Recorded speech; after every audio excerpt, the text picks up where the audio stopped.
We're going to do the patch notes live. It's bright and early here in Tech Central time. We're doing this live because it's just actually, I think it's a lot easier, especially when the notes themselves are this absolutely incredibly long. So hopefully you guys enjoy, the discussion, the show. Feel free to sound off in the comments with your questions, comments, and concerns, or anything that stands out to you. Because cool thing is I can highlight these things. And if we need to, I can always come back and make a highlighted video of the things that we thought were the most important or the most game-changing overall. But like I said, as my voice, excuse me, is still warming up a little bit, this is filmed live just because from getting it out there to you guys, it's so much easier to just let YouTube process it on its end, and then this could end up becoming more of a little bit of a discussion itself. So hopefully you guys are enjoying your day. Good morning if you're watching this while you're waking up, or if you're on your commute or you're at work. Cheers to that. I think right now it's a little bit before 5:30 at the time. I woke up and I saw all this good stuff and I was like, great, let's talk about it. But thank you guys so much for the likes. That's a great way of helping these streams out in the YouTube algorithm. And I'm going to be out. Let's just go ahead and start diving in. This is the PTR patch notes for Season 1, Forged in Fire? Fellowship of Fire? I think it's the Fellowship of Fire. And you can see it's substantial. So we're gonna get through as much as we can before the kids wake up, before any of and all that is going on and going down. All right, world experience. SCC of Brimstone Sands improved messaging on map pins for the Great Architect, fixed an issue where players were not receiving an enter expedition notification when joining solo instances. Okay. It's interesting that was just for the, I guess, a need, or no, sorry, solo instances. Interesting. Okay. Exploration moved fishing mission from Eden Grove to Shattered Mountain. Oh, interesting. Okay. All right, for general, they fixed an audio bug where participating emote had no audio, added claps, footsteps, vocal line, and trophy grab sound effects. Okay. I don't think that's highlight worthy. Let me just delete that. So we'll go from there. Added a space on the LOC so that the sentence will have correct grammar. I would never notice that personally. That is my weakness. Updated the journal text to reflect new quest info. Fixed all talent projects that send players to the spread and made them completable and accessible. There we go. There we go. That's what we want to see. Quests that can be completed. But here's the thing. I guess this is going to be with the season 1. So I've been sitting on tons of quests ready to be turned in. And I'm going to turn them in once season 1 kicks off so I can get that seasonal progression. Faction NPCs across the world now have all the pins for the map. Prevented message spamming when trying to start a performance while in combat. In-game map has been updated to remove extra markings that weren't needed. They fixed an issue with the in-game map where the territory didn't appear at certain zoom levels. Interesting. Okay, I've seen that happen. In-game map has also been updated to remove unintended artifacts present.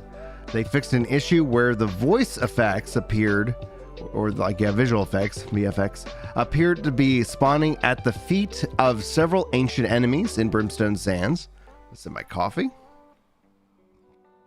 I'm narrating it for all those who's listening. Maybe we'll put this on the podcast too, because it's just going to be a long one. Players should no longer get stuck inside the corrupted portal geometry when standing in major corruption breaches as it spawns. They updated quest trackers and journal text for Predator and Prey quests to show correct target name. They fixed an issue with Grasping Twilight where you would always be told you failed the craft and reinforced leather glove, but you would still receive one and your quest would advance. Okay.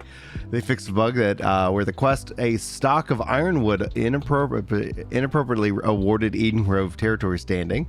They fixed the map pins so that they would appear once the player travels to Stormcourt's shipment for the quest barrels and under earring accuracy. They made all the map pins for a stock of Ironwood quest have the appropriate text and also appear on screen. They made a change to the quest Knight's Vigil in Monarch's Bluff. The quest should now properly update when approaching Knight's region, Jin J, if the player recalls to the end rather than visiting that spirit shrine. There we go. My alarm to get up. Updated a map pin at the location of Grizzlemall in the quest Ever Been Mauled in Everfall. They updated the location name for the quest A King's Defense by making sure it was an Upper Harrow and not an Opulence. They fixed a typo in the Journal of Maw of Corruption. They fixed an issue in the Foreman's Ledger quest that the Starstone and Shattering quest, where in some cases players could not turn the quest in to William. Here we go. These quests have been removed from the player's journals, and the player will now need to play the Circle of Stars questline from the beginning to reach those quests. They empty the faction mission quest. Loot's no longer shown as lootable and cannot be looted until the reset. And they made sure that players could collide with training dummies inside of sanctuaries. For various notable fixes, they fixed an issue where your head would become invisible when trying to dye your armor when wearing a full face covering and helmet skin. They added a mutator materia to the cache of mutated armaments. The Folly audio attached to the player character now matches the skin that they're wearing. They updated the PvP flagging tooltip to include the previously unmentioned gathering and global luck bonuses. I think they were mentioned. Like, I think in this case, they did state that back in the day, and then it disappeared, and a lot of people thought because of that disappearance that they took it away. So I'm happy to see that it's coming back. But it's like, I don't think they took the bonuses away. But when it comes down to luck, that's always going to be something hotly debated among the community, because RNG, randomness in and of itself, you never know if you're getting screwed, right? Fixed potential server crash related to audio equipping items in game modes. They fixed some visual flickering on characters during specific actions. They fixed players' skins, forearms being tinted a different color in some cases during PvP game modes. They fixed a bug where players were getting into bad rotation upon exiting some turrets. They fixed an issue where players would sometimes fall through the ground on death. They fixed the UI showcasing incorrect number of players during a group duel if the player forfeited. They fixed a bug with turrets jittering when moving the camera while controlling it. They improved alignment animations with interactable while running. They updated the three-way star quest in Everfall so that it now flags the tasks to meet each faction rep completed as long as the player has started the faction intro quests. They fixed typos for the Syndicate rank final boss Crocus and a description. They updated a quest down by Requater way to properly listed at level 58. They fixed a visual issue on the map where the new forts and war camps were not marked for Morningdale, Reekwater, and Restless Shore. Fort structures for Monarch's Bluff and Cutlass Keys are now visible. Fixed a bug where the player would get stuck speaking with an NPC after an in-game cutscene. They fixed a bug that where auto running into a cutscene would disrupt it. They fixed a bug where the team wipes double penalized the player. They fixed a bug where the player is unable to respawn to house after death in Brimstone. They fixed a bug where the player was able to respawn to the end in territories with 2 outpost settlements. And they fixed a bug where the axe could show instead of a saw staff when wielding arcane protection. They added additional rocks in ruins of Atenum so players can no longer get stuck. Yeah. All right, for expeditions, let's dive in. They fixed an issue where curses were not being removed in mutated expeditions after the final boss was killed. Oh man, it would be so funny if one of those curses, I don't know, like spread to other players and you left the dungeon and all of a sudden everybody just starts getting cursed. That would never happen in an MMO. Fixed a bug where emoting while carrying the Azal staff in expeditions put players in a bad state. Players no longer need to be in the group before an expedition opens in order to fast travel into the expedition. Players will always be able to fast travel when joining a group in the expedition. That's nice. Barnacles and Black Powder. Updated some achievement text for Barnacles and Black Powder to be more accurate. The Dynasty Shipyard retargeted missions for summoners. Cut chest mission. Interesting. Guardian Genesis fixed an issue that caused team wipes to sometimes be applied twice in mutated expeditions. Ooh, I guess that was earlier. They kind of alluded to that. The Starstone Marrows, Grendel's skeleton minions will now be properly destroyed after she's defeated. Oh, yay! We've run into that problem. Tempest Heart. Isabella's subtitles now don't play for distant players. They fixed an issue where repeater turrets could take damage in certain attacks. They fixed an issue that Isabella will stand still at the first engagement. For the Enad, remove the ability for enemies to be kited into the fight of the God King Carapace in the Enad expedition. For the notable fixes, they fixed an issue where players were unable to re-enter an existing expedition if someone in the expedition is on their last weekly expedition. That's interesting. For mutators, they removed the element resist, fire, ice, natural, and void mutation effects from all mutations. Now, this is ultimately, I think, because they didn't want, like, hey, you're a fire staff. Not today, you are. Which makes sense from a mutation perspective. No longer obtain reduction in elemental damage for the elemental type associated with that mutation. Mutators were disproportionately negative affecting mages, and we wanted to equalize out the effects just a bit. Specific AI will still have some inherited resistance. That's fine, especially with AI. Don't get rid of that. Like if you end up making it so easy, like if you just cut, like, oh, we're taking this away. Eventually, it's like, well, like everybody's the same. Like there's no, reason to go and, I don't know. It kind of takes away a little bit of the magic, in my opinion. They fixed an issue where the inflamement dot in Hellfire mutators would sometimes be stuck on the player indefinitely. For the AI, the world AI reduced the damage dealt by Anubian archers. Oh man, those guys were powerful. And especially with that like acid drip that they put on you. They fixed an uncommon bug where the Scarab AI can fall through the world geometry. They fixed an issue where eruptions from the corruption breaches can kill through Death's Door. They fixed an issue where Elk's charging won't deal damage. Well, there we go.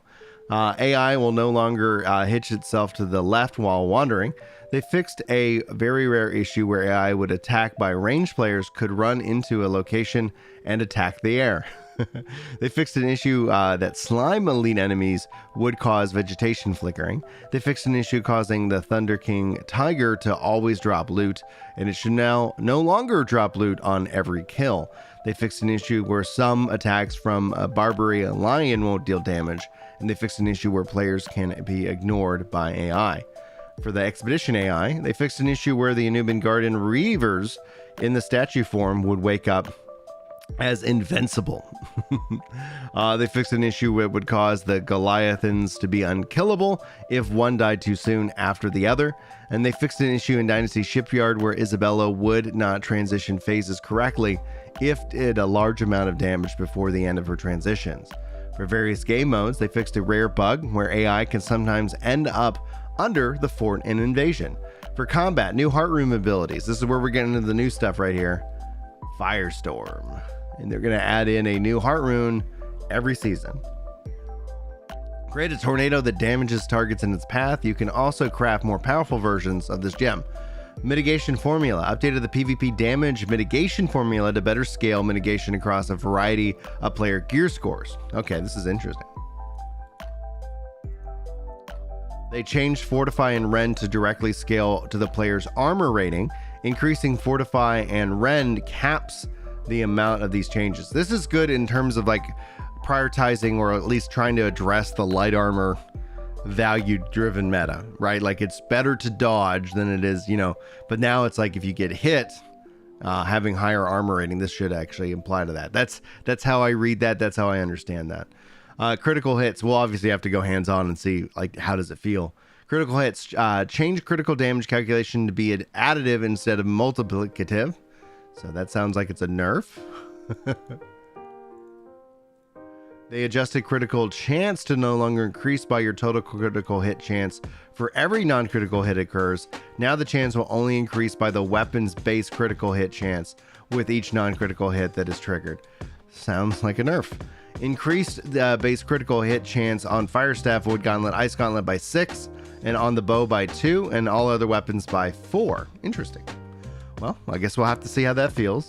PvP and enemy persistent spell visual effects. Added visuals for the enemy players' persistent spells that would appear at the ground in the volume and differentiate them from friendly spells.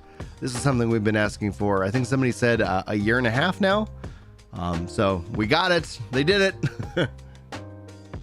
Equip loads. Changed bonuses that increase outgoing CC status effects durations on targets to becoming reduced incoming CC stat effects duration on self. So heavy equip load, incoming crowd control debuffs gets a 20% reduction in duration. That's great.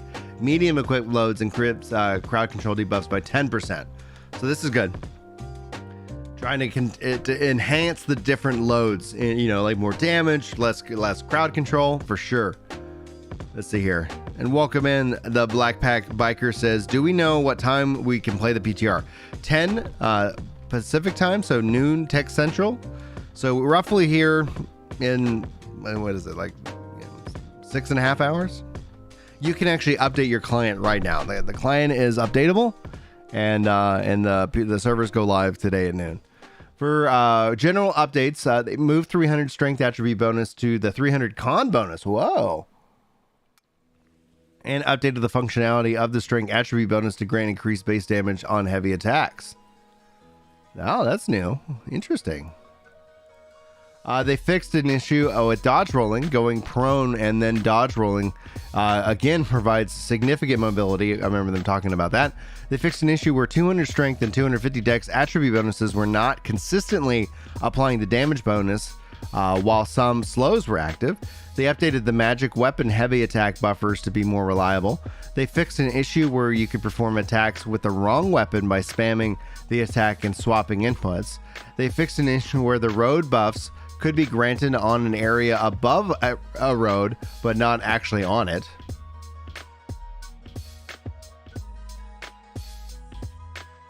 Fishing actions are now properly stopped when teleporting, avoiding subsequent animation glitches. They fixed a number of spells that were consuming durability for each hit enemy instead of just the initial cast. They updated the tooltip for the 250 strength attribute bonus to be more clear about the functionality. They fixed spell targeting indicators, jumping when moving aim over terrain with only minor changes in undulation. I like that word. So they fixed issues that toggled abilities could be canceled correctly when joining game modes. The player collision is now disabled when entering death animations in PvP modes. They added text flyouts that will appear when the target dodges or evades your attack. I think this one actually could be pretty significant. They added text flyouts that will appear when the target dodges or evades your attack. They fixed issues where players would immediately transition into a fall and bypass the reaction if a stagger knockdown was triggered while jumping. They added a 50% max for the exhaust and increased stamina regen status effects. Spell aiming indicators are now preloaded so that during high load periods, there is no delay showing them when using an ability. That sounds like it's actually going to be pretty significant as well. Now, if you guys see anything that stands out to you in terms of these notes, let me know and I'll be sure to highlight them, because what I'll do is I'll kind of take the most significant notes, at least what I feel is the most significant things and changes, and turn that into like a directed video that somebody won't have to like listen to a whole hour live stream podcast about. Weapon updates. For taunts, they added a taunt gem compatibility to several weapons and abilities to create additional choices when tanking. Calamity Counter, 8-second AoE taunt activation, Mighty Gavel, Maelstrom, Cyclone, Incinerate, Wind Chill, Petrifying Scream, Blast Shot. This is great. You get that Carnelian Gem. Oh, it won't let me highlight that. Let me just add this line then. Magic weapons, remove mana cost on all magic weapon light attacks. Whoa! Whoa! I wonder if they're going to change some of the perks. Crowd control balance, reviewed all weapons to make a more clear differentiations between attacks that are intended to be for crowd control, the attacks that are meant to do damage, and remove stagger from damage focused abilities, and reduce damage for staggering focused abilities. This probably, like, I'm gonna have to look at some tooltips, but I guess also I wonder if they're with the magic thing again, if it's like, okay, light, no magical cost, heavy, like that's where the magic MP is going to come from. A Warhammer shockwave damage reduced from 80 to 60. Ooh, ugh. Oh, there's my second alarm. Like it up. Wrecking ball damage reduced from 130 to 90. Clear out damage reduced from 115 to 100. Path of Destiny damage reduced from 100 to 70. Sword and Shield, Shield Bash, Intimidating Bash upgrade damage reduced from 100 to 75. Shield Rush damage reduced from 125 to 100. Shield Rush's improved rush weakening from 10 to 20, so that's a buff. Leaping Strike damage reduced from 150 to 100. Reverse Stab no longer staggers. Interesting. A little bit of nerf there too. Spear, Javelin damage reduced from 125 to 80. Perforates final upgrade impact strikes no longer staggers and was reworked to inflict a stack of a 10% weaken for 5 seconds on each successful hit, up to 3 stacks. Sweep knockdown attack damage reduced from 75 to 45%. Woo! Greatsword, Calamity counter damage reduced from 100 to 80. Steadfast Strike, first damage attack reduced from 70 to 40. Skyward Slash, first attack damage reduced from 80 to 50. We knew some Greatsword nerfs were incoming. And thanks, guys, for the 4 likes on the stream. I appreciate that. For the Rapier, Flourish and Finish no longer staggers. Man, they're taking the stagger away a lot. Flurry of the finalized upgrade no longer staggers and was reworked to apply a stack of bleed used for the rest of the tree on successful hit. For the Great Axe, Reap, first hit damage reduced from 70 to 60. Gravity Well, upward melee swing damage reduced from 99 to 25. Wow, what a nerf. Gravity Well's Vortex burst damage reduced from 125 to 100. Insatiable Gravity Well perk burst damage reduced from 100 to 50. For the Hatchet, Feral Rush as first attack damage reduced from 150% to 80%. For the Bow, Evade Shot damage reduced from 125 to 90. Rapid Shot no longer staggers. Not a shocker. They've been just taking that stagger away. Musket, Stopping Power damage reduced from 120 to 90. Ice Gauntlet, they also were doing more changes to the musket, but that's just a one-line change. So I wonder if we'll see more in the notes in a minute. Ice Gauntlet, Ice Spikes, Mighty Strikes no longer staggers. For the Void Gauntlet, Scream damage reduced from 100 to 70%. Ooh, ha-ho. You, Villain Potato says, I use Great Axe and Shield and Sword. Man, you got some nerfs today, dude. You got some nerfs today. Again, when it comes down to numbers, I know a lot of people look at these numbers, they freak out, they worry about them. It's really going to be how it feels overall. Yeah, I'm never really too worried because, you know, I'm also still leveling up musket and bow anyway. And then once I get those knocked out, I'll have every weapon at level 20. Anyway, Blunderbuss. They fixed an issue that caused players to get into a bad state when entering the menu for the mortar charge active. Indicator for loader shots now counts down to correctly when animation is left is equal to less than the maximum number of loaded shots for a ranged weapon ability, such as the Blunderbuss mortar. They fixed an issue where additional shots could be fire when animation canceling the Blunderbuss mortar charge ability. They fixed a bug where activating mortar charge and sweeping weapons was given the player an extra basic attack. For the bow, ability updates. Penetrating shot deep strike upgrade reduced damage from 20 to 15%. Long range passive reduced damage from 15 to 10. Opening strike passive reduced damage from 20 to 10. And finishing shot passive reduced damage from 20 to 15. Not as big as the nerf as we've seen in other cases. Bug fixes, they fixed an issue where the bow dodge and weave passive was improperly extending the duration of subsequent dodges occurred while the buff was already active. Fire Staff ability updates. Pillar of Fire increased the size of the AoE from 2 meters to 2.5. They reduced the time it took to trigger the attack from aiming from 13 frames to 7 frames, 6 frame reduction. Well, there's the math there. Removed a 3 frame delay when the attack actually casted to when the damage was dealt. And they reduced the damage by 5%, 170 to 165. The Fire Strike upgrade changed condition from being based off of target's HP, but dealing 5% damage per stack of smolder on the target. Name change to Strike the Match. Arson's advantage upgrade, increased mana gain amount from 10 to 15%. Meteor Shower, updated the ability to channel for 1 second to cast the ability. Spell will remain active in the world for 4 seconds post cast. Okay, that's great. That's actually one of the that ability. Like I was always like, oh man, there's so many other abilities I'd rather have. Increased damage on initial hit from 75 to 100. Increased status effects to tick once per second instead of once every 0.75 seconds. Increased the tick damage inside from 25 to 50. Oh wow. Updated mana to be consumed all at once upon activation. Immolation upgrade, increased mana gain per hit from 1% to 3. Judgment of Helios upgrade, changed functionality to be hitting the targets inside of the meteor shower. Effect light or heavy attacks with inflict a stack of smolder. Fiery Determination upgrade, moved upgrade to be the final upgrade to the meteor shower. This will force respec of all fire staff mastery trees. The Fireball updated the ability to no longer leave behind the burning AoE on impact. Damage is now focused on the impact to smolder dots. Increase the attack damage from 140 to 150. So it sounds like you want to finish off with Fireball when you get those smoldering buffs on them for sure. So that seems like that's going to be a little bit more powerful in that case.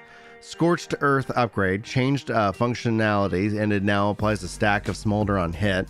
The Incinerate, speed up the start of the attack, increased damage to the attack from 130 to 150, added grit to the base ability. Interesting. Flame Out upgrade, removed second hit, change functionality to grant a stack of Empower for 7 seconds per target hit with an attack. 3% Empower per stack, up to 5 stacks. Burnout. To set the distance increase upgrade to the base movement distance, updated the damage over time effect that it applies the ability to be the same smolder that was at rest when the weapon uses. They increased the damage from 129% to 130. Nice round number. The Heated Up upgrade changed the functionality to be that of the ability triggers an explosion right as the ability ends. If you time the distance properly, extra damage will be achieved. For passive updates, Spell Focus, combine functionality of Spell Focus and Flare into one passive. Heavies don't consume mana and grant 5% mana on hit. Interesting. They also said that light attacks won't consume mana either, so this is going to be something that's just going to feed you some MP. Singe, they changed it from just lights to light on heavy attacks. Flare, updated functionality to now trigger a 1 meter splash on impact. Pyromania reworked the increased damage by 10% versus burning enemies. Heat Up, they reworked to dodging through the attack and inflicts a stun of a stack of burn on the target.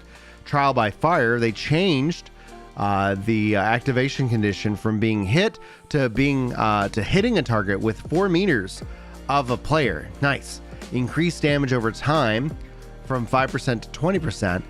Decreased duration from 10 seconds to 5 seconds, and decreased cooldown from 120 to 130.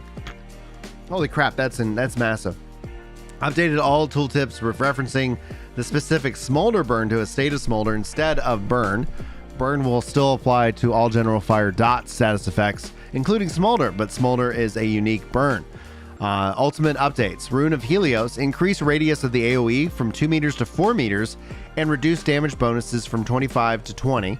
The Reheat Ultimate, changed the hitting the target with heavy attacks, has a 5 stacks of burn, will pop all burn stacks and deal 100% weapon damage in the AoE explosion around the player, 10-second cooldown.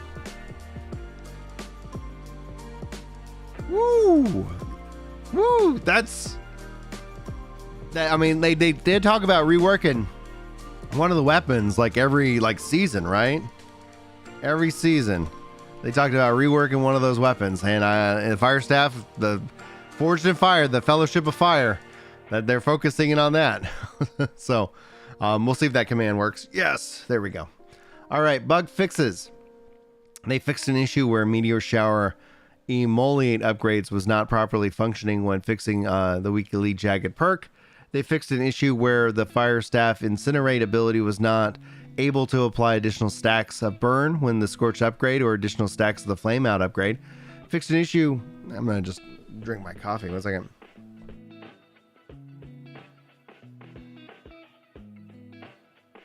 I keep drying out my throat. It's a lot of words. They went to town on that fire staff.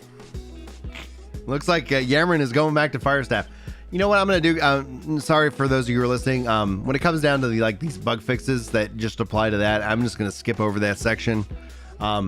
Because yeah, the bug fixes aren't, I think, as critical. And I like to try to retain all voice ability to speak today. For the axe, great axe ability upgrades, gravity well is now considered a ranged attack. Charge updated the incorrect range description from 10 meters to 15 meters. And then I'll skip over bug fixes for weapons. They fixed bugs on the weapons. Great sword ability updates. The tune primary and heavy attacks homing to be consistent with other melee weapons. The giant slayer updated tooltip to be more clear with the target needed to be above 90% health and not self. Path of onslaught quick charge bonus. They increased the time it takes to charge a heavy attack while the path of onslaught stance to be only 50% faster instead of twice as fast. Crosscut increased cooldown from 15 seconds to 20 seconds. Relentless rush, adaptive rush upgrade, reduced the root from 1 second to 5.5 seconds. Giant Slayer passive, reduced damage from 20% to 15.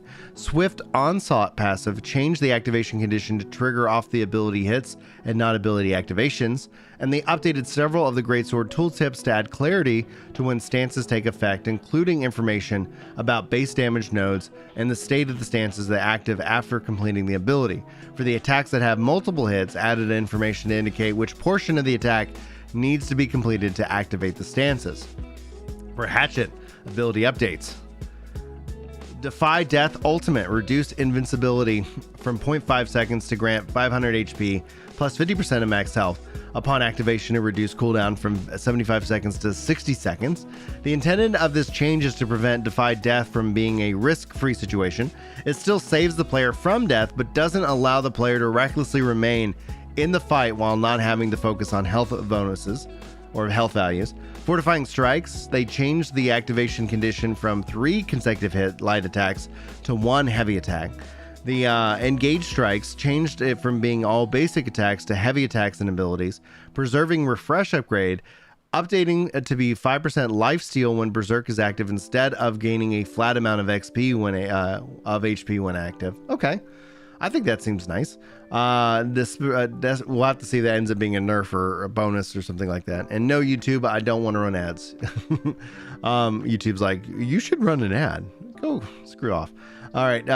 Desperate Refresh. Set up a cap of 5 activations per attack for the cooldown reduction passive to match similar passives of other weapons. And then Villain Potato says, I got my first 2-level level 20. Nice. Congratulations. What's up, Nerdess? Says, I have most weapons at level 20. Now I just started on the magic weapon, started last night with Fire Staff. I don't know, like, if you want to switch up your weapon, dude, because, like, these changes, I mean, are coming in at the end of March, so I'll let you make that choice, but this is exciting stuff. I mean, I guess you can see how it feels now, and then you'll know how it feels later. I have just the bow and the musket until all my weapons are capped at level 20. For the Ice Gauntlet, looks like we got some things. Ice Pylon added the ability to despawn the Ice Pylon by holding the ability input for 1 second while Ice Pylon is active. That's good. Added the Ice Pylon health details in the description. Entombed, updated the description to include a dodge that as a way to exit Entombed. Added Entombed health details in the description. Wind Chill, added an input delay of 0.6 seconds after the ability starts to avoid accidental cancellations. Passive updates. Cold Reach, updated distance from target from being further than 15 meters to within 15 meters of target. Empowered Frost, increased mana gain while performing an attack to while inside the frosted area from 3 to 6. All right. Again, we're going to skip over bug fixes. Life Staff ability updates. Absolve passive updated to be for heavy attacks only. That makes sense because they're taking away mana use from light attacks. So now it's going to consume, since all magic weapons no longer need mana. Remove the required connection between the absolved Mending Touch and Blissful Touch passives to the Healing Touch staff tree. Sacred Ground upgrade. Holy Ground, reduce power of the increased stamina regen rate from 50% to 20%. That's a interesting nerf. Sacred Ground upgrade. Okay. I guess that makes sense. And then going into the musket, traps adjusted the cooldown to only trigger after the start up of the attack, so that if the ability is interrupted prior to 1 frame before the toss occurs, the ability will not go on cooldown. Okay, that's nice. Tuned aim down sights accuracy to reduce effectiveness of rapid and long range shots. Accuracy will be reduced when moving and aiming quickly. New passive steady hand replaces ballistic advantage. Increased accuracy in the musket shot while aim down sights is maintained for 2 seconds. Increased accuracy will reset after a shot is fired. Steadily hand passive activates in 1 second to resets on shot while the shooter stances greater accuracy. Updated to remove accuracy penalty from hip shot. Updated the musket's aiming reticle to appear to be better function with the musket's accuracy system. Yeah, they've. I think the musket's going to be the most interesting thing to kind of play around with outside of like the fire staff, just to see how it feels different in the new season.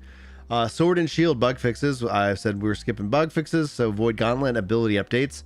Void Blade added the input delay of 0.6 seconds after ability starts to avoid accidental cancellations. I appreciate that.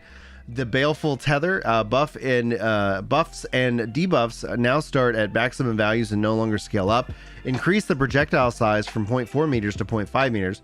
Increase the impact damage of 10% to 100%. Ooh. And added a damage text to the tooltips. Increased tether range from 15 meters to 20 meters. That's good. Tether focused upgrade. Increased mana regen rate increases from 100 to 200. Soul Eater upgrade. Changed trigger conditions to be if the tether ends or is broken. For the Essence Rapture, they increased the impact range from 50 to 100 and added damage text to the tooltips. They increased the projectile size from 0.33 meters to 0.5 meters. Increased the projectile speed from 50%. Oblivion updated invigorating Oblivion to grant 25% stamina regen rate instead of granting a flat amount of stamina per second. All right, seems like Void Gauntlet's getting some updates. Effective efficient harvest removed the condition from being below 25% mana and changed health drain reduction from 50% to 35%. The deadly range upgraded the condition to be against targets with an active debuff and made it work both light and heavy attacks. Fervent Thirst upgraded to work on both light and heavy attacks. Cleansing Harvest replaced Refreshing Harvest. Changed its functionality so that the Harvest Essence removes 1 debuff from self, 3-second cooldown. Leeching Bolts removed the target health percentage condition, reduced the amount of bonus healing from 30% to 20%, and then extended Suffering. Updated to work on both light and heavy attacks. I like when it works on just whatever attack you're doing. And those are that section of the notes. Woohoo, we're halfway done. Oh yeah. All right, perks. This is a perk section, boys. Empowering Meteor Shower. To compensate for power increases across the board for Fire Staff, the Empowering Meteor Shower perk duration was reduced from 10 seconds to 6 seconds, and now it no longer refreshes the duration of all stacks on reapplication. The Empowering Incinerate, renamed from Stable Incinerate to Empowering Incinerate, removed grit from the perk and made it apply to the base ability, increased max damage from 3 to 12% to 20% on weapons, and 4 to 17% to 30% on weapons, but it added a condition against targets with burn status effects. Empowering Fireball upgraded activation condition and to be against targets above 50%. Change was made due to the additional perk power added to the base ability, and having it that big of a flat damage bonus on the perk was incredibly strong. The Efficient Burnout perk renamed the perk to be a Fortifying Burnout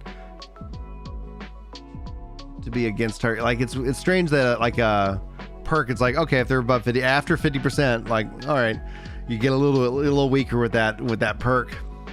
I don't find a lot of value in those kind of conditional perks that are based off the life of the enemy. Like, oh man, for the first half of that fight, you were crushing it. I don't know if it's going to be that big of a deal, but well, anyway. Efficient Burnout perk renamed the perk to being Fortifying Burnout. Changed functionality to grant a stack of 3 to 8, 13% on weapons. Fortify for 5 seconds for each target hit with the attack for a maximum of 3 stacks. For the Accuracy perk, reduced accuracy bonus for the perk by 50%. Mortal Empowerment updated it to last for 2 minutes. Remove the ability of the duration to be refreshed on each kill, and reduce max stack size to 10. Then you have Trenchant Recovery. Reduce the power of lifesteal from charged heavies from 10 to 40% based on gear score to 5 to 20%. So, cut in half right there. For the Refreshing Move and Refreshing Turret, set a 2.2% cooldown so that they only trigger once instance of the cooldown reduction per attack. All AI creatures family Bane perks upgraded to deal 10% max damage when on magic and ranged weapons. Fascinating. Refreshing Rupture, updated tooltip to use cooldown instead of recharge in the description. Exhausted Infective Throw, updated the tooltip to remove unnecessary negative symbols. Notable fixes, they fixed an issue where the Stamina Recovery Amulet perk did not mention the activation condition was for the health but to be below 50. Fixed an issue where the Fortifying Sacred Ground perk functionality would persist after the weapon swap if the perk was on armor. They fixed an issue where various food items did not have durations extended and used the Lasting Consumption Bag perk. They also updated several tooltips of the items to better clarify the durations of standard food effects versus the well-fed healing buff. They fixed a bug where the gem damage conversion was not taken into account for calculating damage fall off based off of distance and range weapons. They fixed an issue where higher tiers of ammo was not increasing damage provided by an elemental gem on the blunderbuss. Yay! For Heart Runes, they fixed an issue where the Heart Rune attack damage would not be reduced when using activation perks. Swords Defender's Resolve ability and Sturdy Shield passive, Great Axe Enduring Strike, Warhammer's Hardened Steel, and Great Sword's Perfect Vigilance. I can feel my voice fading.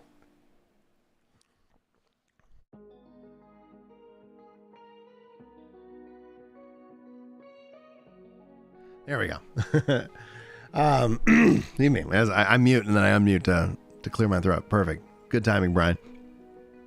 Let's see here. They fixed an issue armor abilities and while using encumbered. They added a notification for adding clarification text indicating why the heart room abilities are not being able to be played. Game modes. Wars. Target dummies cannot be attacked during wars. Defenders can now select spawn points inside forts. Attacker siege weapon blueprints for tier 2 and tier 3 now auto build themselves when being placed. Fascinating. Ben says, do you think these updates will be changed before the end of March with what they see on the PTR? Honestly, it comes down to kind of it seems like a cop-out answer, but maybe. It really just depends on overall feedback. We've seen them respond to feedback on the PTR. In terms of rollout time, you think that they have 1 month. That's 2 sprints. So if you start actually thinking about it rather than how we think of time, we start thinking about it in dev time, you have 2 sprints, right? Depending on the size of the team and the complexity of the change, can they get it done in this sprint, in the next 2 weeks to make sure that it's tested and ready to go? They'll be able to do hot fixes and things like that, but it's going to be prioritized along that way. So if it ends up being you got to think of how it's not that things are hard to change or easy to change. It's how much time will it take to make that change? And that's really where the your answer lies, right? So them changing a % buff on something that could be a small change, but the priority might be that it's more important that everybody's working on some other bigger issue, for example, right? Does that make sense, Ben? All right. Outpost Rush. Increase the amount of individual score players get when capturing or contesting the OPR. Yay! This is great. Incentivize how you want people to play. Remove duplicate kill confirm messages when you kill another player. For arenas, they fixed a visual issue that sometimes consumables will show an infinite equality after playing. For PvP arenas, they fixed an issue in the queue banner for the arena where would get hidden and from the invite showed. Fixed an issue that sometimes showed 3v3 opponents with a neutral focused nameplate instead of an enemy one. Cranberry Compote will no longer be used in PvP arenas. For invasion, they improved invasion rewards. Players will now receive 3 pieces of epic or greater corruption ward armor, a weapon, and a chance of an invasion jewelry. Invaders now give significantly more umbral shards, territory standing coin, and faction tokens. Yay! Oh, come on. All right. Fixed a new world markers on gates and capture points not to show up for players that join war and invasion mid-match. All right, let's get into the economy.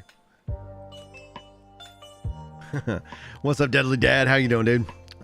Yeah, I figured this would be a lot easier for me to sit down and read the notes live and make some highlights of what I find interesting. And if you guys find anything interesting, you let me know and I'll highlight it. It was also a little bit clogged up. And in this way that YouTube can process it on its own time, and I'm not trying to upload like an hour-long massive video, which like takes forever to process. It would take an hour to record, probably over an hour to edit and upload. So this is more like a time-saving measure to do it live. All right, let's go through the gear loot reward changes. And thank you guys for the 12 likes here on the channel. Appreciate that. The quest corrupted tinged fish no longer gives a basic no perk GS 500 ironwood fishing pole, but instead a loot box that is a chance for a GS 500 fishing pole or gloves. Fixed an issue that resulted in some greatswords salvaging into engineering scraps. Fixed an issue that prevented Legion housing items from being salvaged correctly. They corrected the gem perk and deep roots and armor version. They removed tier 2 ammo from loot chances at level 20 plus. So I think we're going to see this over and over again. So the higher level you are, the better your tier ammo drops. Guitar page 2 for the song Sound of the Bells is now correctly set up to drop from point of interest that are level 25 or higher. Fixed a bug where the Rusher's Greatsword rolled perks in a way inconsistent with other outpost rush weapons. They fixed an issue causing trials to award citrine gypsum and umbral shards to players below level 60. They fixed an issue that was causing players lower than level 60 to receive garnet gypsum as a reward in 3v3 arenas. They added a function to allow procedurally generated epic items to be upgraded to 600 and roll an additional perk. Weapons that were previously unattainable are now possible rewards from some arena bosses. They fixed an issue causing many named items that drop from mutators to scale themselves to a player's expertise level. The named item drops from mutators should no longer scale themselves based off of expertise. Fascinating. Adjusted the loot tables for ammunition to include tier 2 to tier 5 ammo types. Ammo should now drop at the tier that it was appropriate for the player's level. No more iron arrows during an elite chest run. They added a perk of resilience for a possible perk when crafting items using the summer medley fair crafted patterns. The affected sets are Colorful Kraken, Sturgeon Style, and Masked Mackerel. For progression, the named bow Torrent has had its name changed to Rainstorm to differentiate it from the named Greatsword and to better fit its own lore. Updated the description and text to remove incorrect characters and replace them with an appropriate apostrophe. They fixed a spelling error with the crafted Empyrean Void Gauntlet. They fixed a typo in the item description for the crafted Empyrean Void Gauntlet. They updated the description for the Rangian Knights tier 5 weapons to fix a spelling error. They updated a handful of event crafted items to allow for resources to be given on salvaging. They fixed an issue that caused the Storm Scorcher Fire Staff to be crafted with materia at the workshop. It is now crafted in the Arcane Repository, like the other Fire Staffs. The named Greatsword Afterthought and Berserker's Sword were incorrectly categorized under the section for Lazarus Instrumentality. They have been moved to the correct section for Tempest Soul. Good morning, everybody. They fixed a bug where the named Hatchet Mithras Gravedigger was a great axe. They updated Harbinger heavy armor set to its own unique appearance. They removed the Keenly Jagged perk and the name Lifestaff, which was interfering with Lifestaff's abilities. They fixed an issue causing the amulet's Prosperous Promise to display an incorrect item type and the item card. It should now correctly display as an amulet. They fixed an issue where the skinning knife Turkulon's Claw would have to buy orders placed on the trading post despite it being unavailable.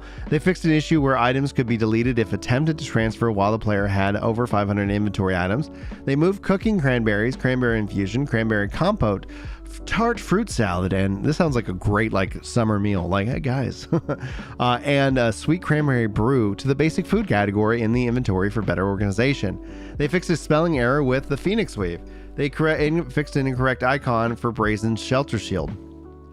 They corrected icon appearances for Sword and Great Sword charms. They removed a gem slot from the following shields.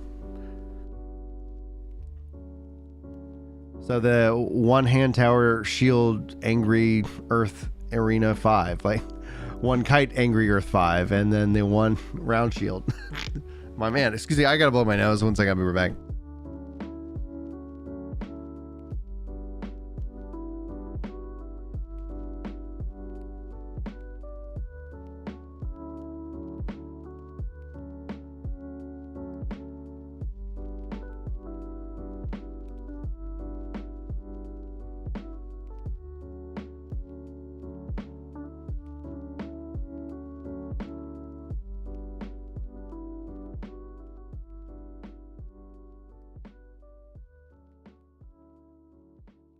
PTR goes live in less than 6 hours, but you can actually update your client right now. All right, sorry about that, man. My nose was like, whoo. Yeah. I was like, I'm gonna sound really congested. Updated the tooltip for the for Frostkeeper's amulet. They corrected an incorrect icons being displayed for the amber and carnelian jewelry. They corrected the icons for the breachwater cloth armor. They fixed an issue causing named equipment given as part of the Brimstone Sands questline to scale itself to the player's expertise. They should act in the same other named equipment now to not scale. They fixed a typo on the Deep Earth Life Staff so it reads Life Staff instead. They updated the quest reward Deep Earth Life Staff so that it has focus as an attribute and uses the Life Staff appearance. Yay! They fixed a text of the question should now read properly. Text in question. Fixed a certain items not becoming legendary when upgraded to 600 gear score. They added eggs to the Supreme Amulet recipe. An unaccepting oversight. Yeah, that's going in the highlight video. They fixed an issue where Omega scrabs a PTR only item used to be visible on the live, and a PTR only item to be visible on live games training post. I will be playing on the PTR because I want to go into the systems, get hands-on with them, give you guys my interpretation. So if anybody wants to run the new dungeon, the new expedition with me, I'm going to try to do that sometime today at lunch, if at all possible. And otherwise, we will be doing tomorrow's community game day over on Twitch. If you guys aren't following on Twitch, please do so. We'll also be hanging out in Discord. And that it's a lot of fun. We have a ton of fun, so it's going to be an all-day Saturday game day. My wife, we shifted it from like the evenings on Fridays, so I could spend more time with the family. To my wife is like, hey, have one day a month where you can stream, we can play, we can talk, we can have just some fun. And thanks guys for the 17 likes, by the way. All right, so yeah, the bots should give the links. And they're also in the description of these videos and live streams, I believe. Fixed an issue causing Omega Scarabs. AP, yeah, we already read that. Notable fixes: replaced melee-only perks on the following ice gauntlets. Yay! Frozen Hope, the Psychotomb's Mott, Dead Claws, Gravegiver's Grove, Conservation of Heat, Cold Surge. Fixed a bug where the named enemy Scratchy would only drop loot meant to be dropped by progression. Updated the tooltip for the 100 focus attribute ability to clarify that it only increases the repair parts yield when salvaging. Ginger Hovel is no longer in the town project board as it no longer exists. There you go. Trade skills, crafting. Added the ability to use golden scarabs in T5 tools and bags. Upgraded the crafting category sort order to be added to the proper list of achievements. I think that's actually going to be big. They're talking about making tools and bags easier to craft and make. Updated the description of the runestone stopwatch to be more descriptive about its purpose. They fixed an issue with some expedition replica items.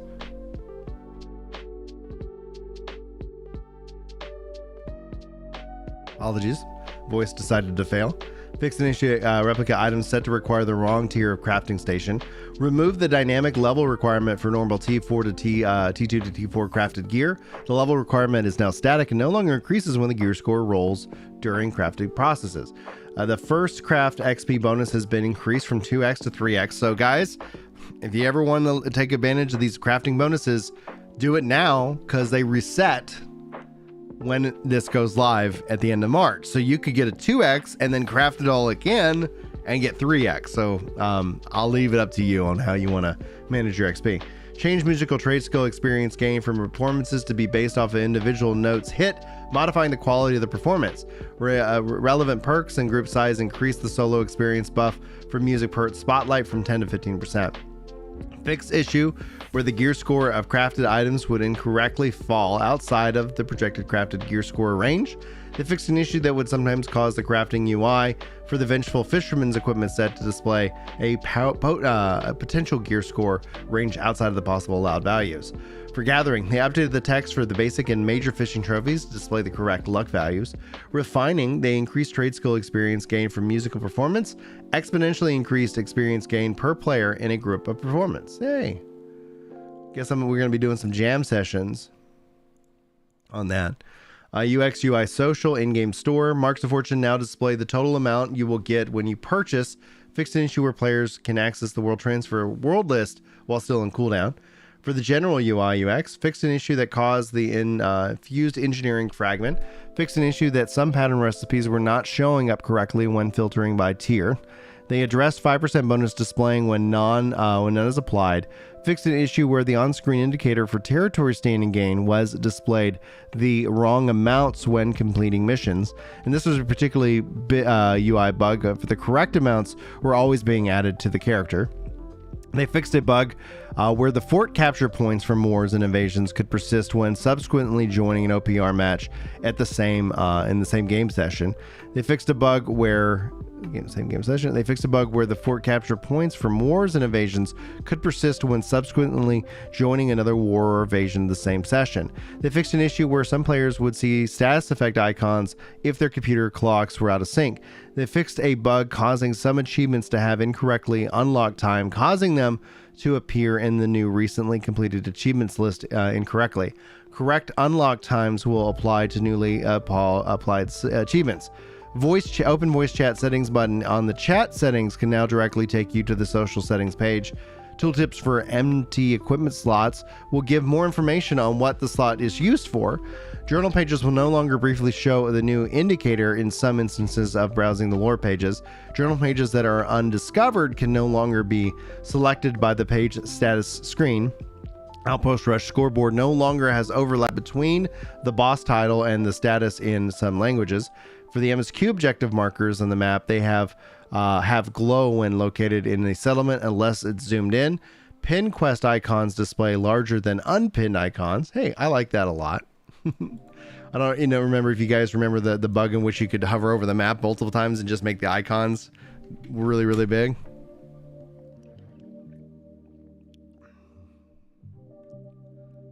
Oh yeah. Oh, that's awesome, man.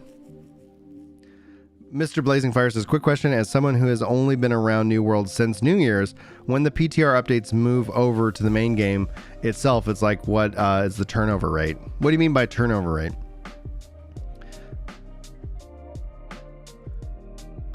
So you fixed a text alignment group warning macro cathedral maps fly out.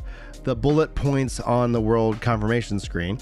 Brimstone Sands quest achievement text is now not shrunk down on the achievement rewards banner and the full text in the tooltip when hovering over the achievement's reward icon.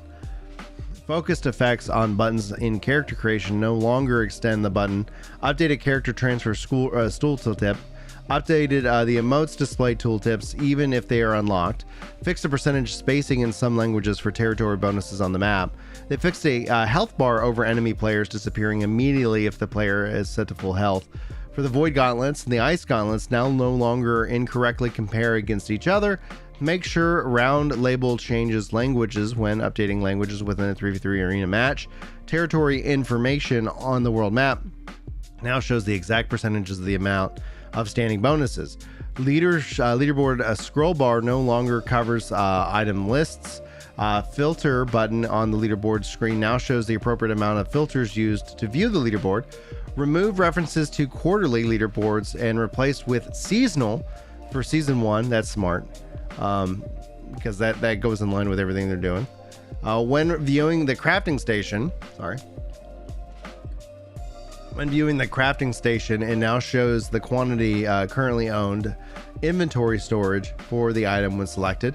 They fixed an issue where all round shields appeared with the same appearance. They fixed an issue where the tooltip was not appearing to teach the player how to zoom in on the camera. They fixed an issue on the camera. Sorry, I lost my spot.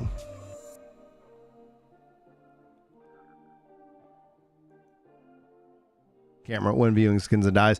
Fixed an issue where the arena recruiter brought the player to the incorrect game mode tab. The cinematic quest interacts now display correctly with the interaction marker.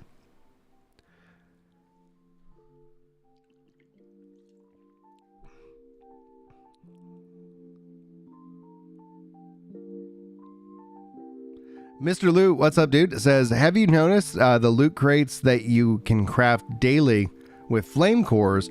Or it seems like that anyway. I have not noticed that. Actually, the least thing I do, I'm a big man. Silly voice failing. I'm a big advocate for crafters, but I don't do much crafting. I like gathering and refining much more. I will need to take advantage of this 2x crafting stuff. So maybe we'll do some of that on Saturday. All right. General Social made alt characters fully relocatable, except extending testing required before approving hot reload on live servers because of the scale concerns. Invasion should not be affected by alt characters. Leaderboards, the countdown timers for weekly, monthly, and quarterly have been changed to reflect the current period. For the companies, when a player either logs into a company as a governor or gets promoted to governor within a different faction of that guild, the guild is corrected to the governor's faction, added governor's image to the social menu of all company pages. Interesting. Trading post. They fixed an issue causing Night Veil shields and fire staffs to sort to the incorrect categories on the trading post. They fixed an issue where items with 5 non-gym perks were not being displayed all of their perks in the inventory list and the item summary. Players can now search for an item with 5 perks on them. Fixed an issue where the notification of fulfilling a buy contract was not correctly reflecting the trading post fees were being displayed.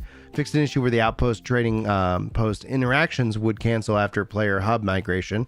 Disable cancel button when posting a new buy sell order on the trading post.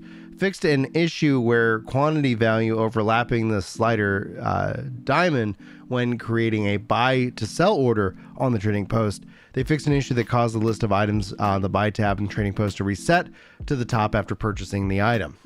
For housing, they upgraded some chairs to have a sound effect. They fixed issues that prevented Siren's Queen's Spear from being placed on a green outline stake in houses. I gotta drink some more water.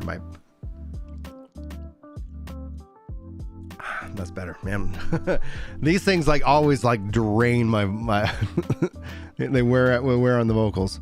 They added descriptions of basic emotes like sit and dice. They rotated the Gorlatan's tainted staff icon for better framing. They fixed heavy convenient Inquisitor armor icons, fixed lighting on some of the armor icons, adjusted scale of the chest icon. The glittering ebony icon no longer breaks out of the circle frame, cleaned up masking on breach crystal lodestone shards, fixed the lighting on some armor icons.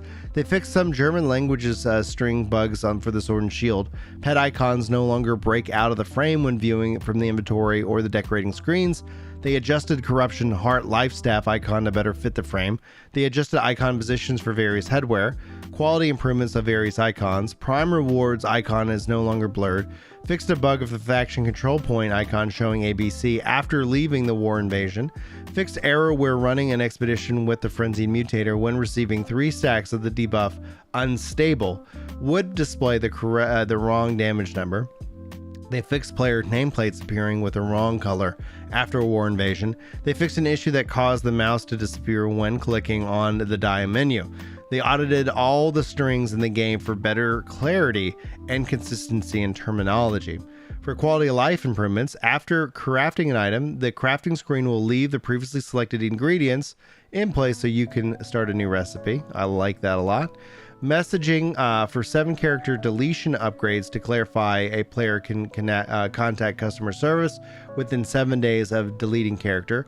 The mouse will be restored to its previous visible position when the screen appears that requires it. Adjusted inventory repair parts for tooltips to his area. Add functionality to change the size of the opacity of the in-game quest pins. They fixed a bug where group member icons would not be restored to the map when a player logged out and returned to the world itself.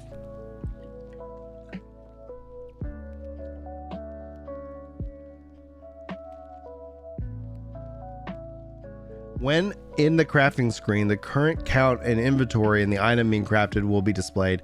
They fixed an issue where the faction mission turn-in icons may appear in the wrong place after returning from Outpost Rush. They added an apply skin button for single skin items and skin sets.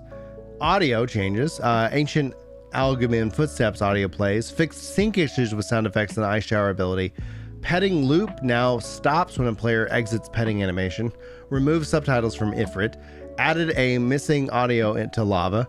Music should now play when quickly entering and exiting musical performance mode. Siren Queen death vocals sound should be truncated now. Throw snow emote has audio. They resolved an audio issue where rocking house emotes didn't trigger the audio. Lost character, all AIs now play hurt vocalizations. Varangian hounds patrolling audio fixed. Jeez.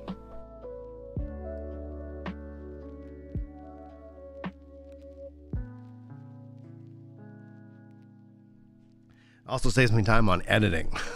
Like that's why it's like that's where we're live. Fix out of sync vocal event for salute emote. Fix the missing NPCs tags for the combat music CSV that made sure that's the same as the valid NPC tags.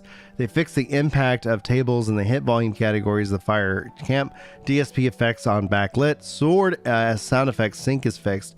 No more spam in the chat window as we can hear AI combat music starting and stopping properly now. Project no longer uses global occultation. It is now a per sound object now. Now that the music states it doesn't double during the loading screen, it only changes once the loading screen gets dismissed. It shouldn't be stacking anymore. The previous sound should stop and you should only hear the new sound being triggered. Unfortunately, the sounds are driven by the animations, so a player can spam the animation super quickly. The problem should be fixed from Cage Mannequin within the PEX team. The chimneys will now burst fire in sync with the smelters and the samples will crossfade over distance. Fix audio not playing when interacting with the Legion supplies during the strength and weakness quest. Added missing audio a blaze to glory. Added missing audio for puppet geist house pet. The Brimstone Sentiment Wood footsteps now audio is now heard. Legion Fort Wood footsteps are also now heard.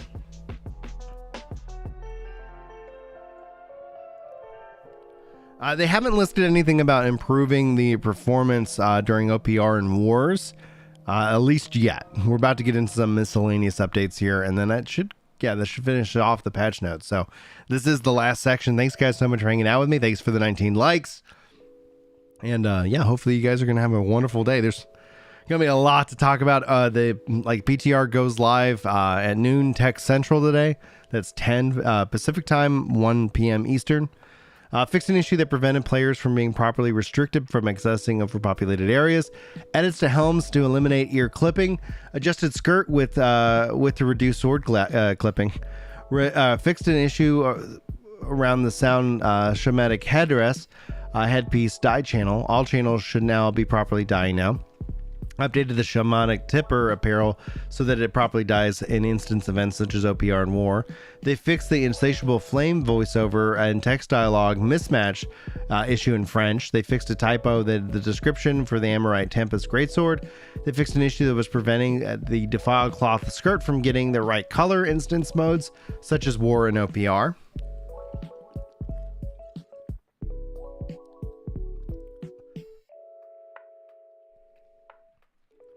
They fixed an issue where the failing could cause the player to exit fishing mode. They fixed a bug where siege supply generators not generating items when close to the limit.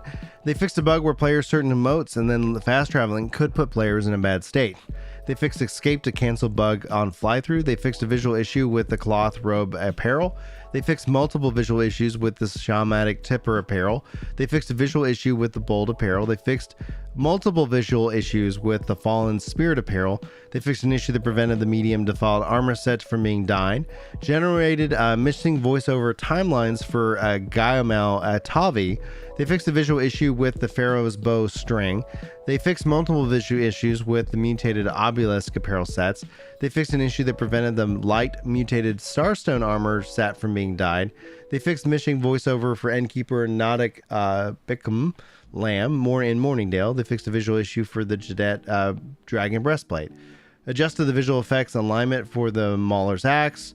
They also did for the Varian Hatchet, the Varangian Tower Shield, the Mossburn Great Axe, the Mossburn Life Staff, the Need Shield Set, the Pharaoh's Life Staff, the Great Sword, the Great Elk, and the Winter Warriors Warhammer.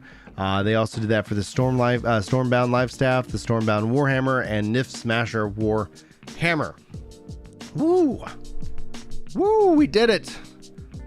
We did it! Good night. So I got a couple of highlighted notes, which is good. I think that will make for an interesting summary. Most likely, though, I think that making a summary is really going to be about talking about all the changes to the weapons, right? Like that in and of itself, weapon updates, like that, and the equipment loads. I'll just highlight this as a section.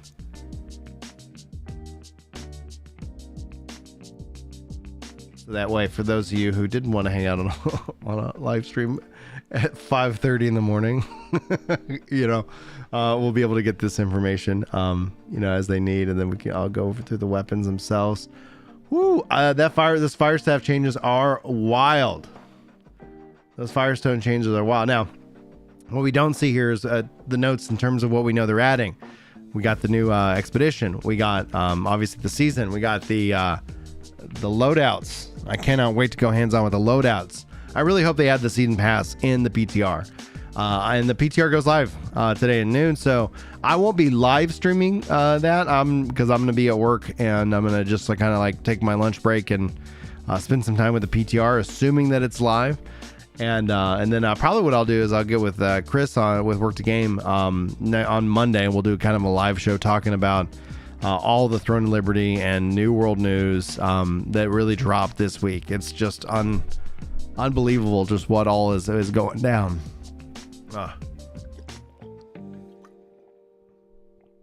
But at this time, before I wrap up the stream and start getting kids ready for school, does anybody have any questions, or is there anything I can kind of help address? Sound off in the comments. I'll give you guys a couple minutes because I know there is a stream lag, a little delay in that. But if you guys have any questions, because I know Mr. Blazing Fire had a question about what the turnover rate is when it comes to PTR to the real, but I don't understand what they mean by the turnover rate. So, Mr. Blazing Fire, if you're still here, just let me know what that clarification is. Thanks, guys, for the 25 likes, by the way. That's a great way of helping these streams, out. Typically, I stream roughly 1 to 2 hours, no more. But this Saturday, over on Twitch, the links are all in the description. Discord, get involved in the community if you guys want to come play. I'm hoping we can maybe run some expeditions. Maybe we'll play a little on the PTR. I don't know, anything and everything goes. So what I hope is that they have the seasonal model, the season pass on the PTR, and a part of me wants to see how long will it take to get to 100. Hey, Cranked Nuts. Thanks for hitting that subscribe button and welcome in, dude.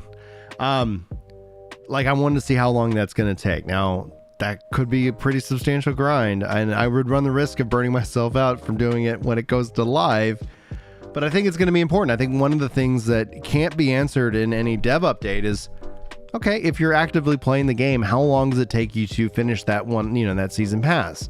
Because when let's say you're joining, you're like, hey, I'm not going to start in March, but I'm going to come back before season 2. Should I buy the season pass? And if it's you only have a week before season 2, yeah, you could totally knock out the pass if you're grinding, or there's just no way in at all if you could have that.